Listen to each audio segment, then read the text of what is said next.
Mababa na raw ang farm gate price ng sibuyas, pero sa ilang palengke, mahal pa rin po yan, gayon din yung kamatis at kalamansi. Nakatutok si Jamie Santos.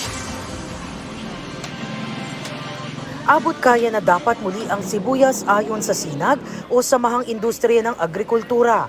Bumaba na raw kasi ang farm gate price nito. Yung pula ngayon sa Nueva Ecija, lumalakad ng 55 to 60 pesos naman, no? And yung puti rin, more or less, nasa 60 pesos per kilo ang puting sibuyas, ang farm gate price. At dapat ang presyo sa Metro Manila siguro nasa 90 pesos or 80 pesos. Pero sa Datu Tahil Market sa Commonwealth Quezon City, nasa 120 to 140 pesos kada kilo ang sibuyas na pula.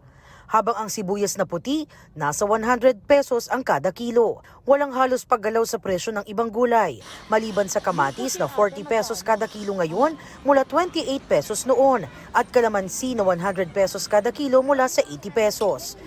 Sa Blumentritt Market sa Maynila, nagmahal din ang kamatis na 60 pesos per kilo, pati kalamansi na 120 pesos per kilo.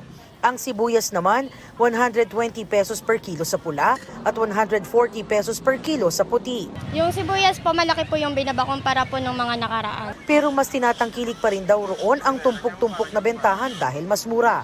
Sa sibuyas nga, 20 to 40 pesos ang tumpok. Sinusubukan pa namin kunin ang panig ng DA kaugnay sa presyuhan ng ilang produkto. Para sa GMA Integrated News, Jamie Santos, nakatutok, 24 oras.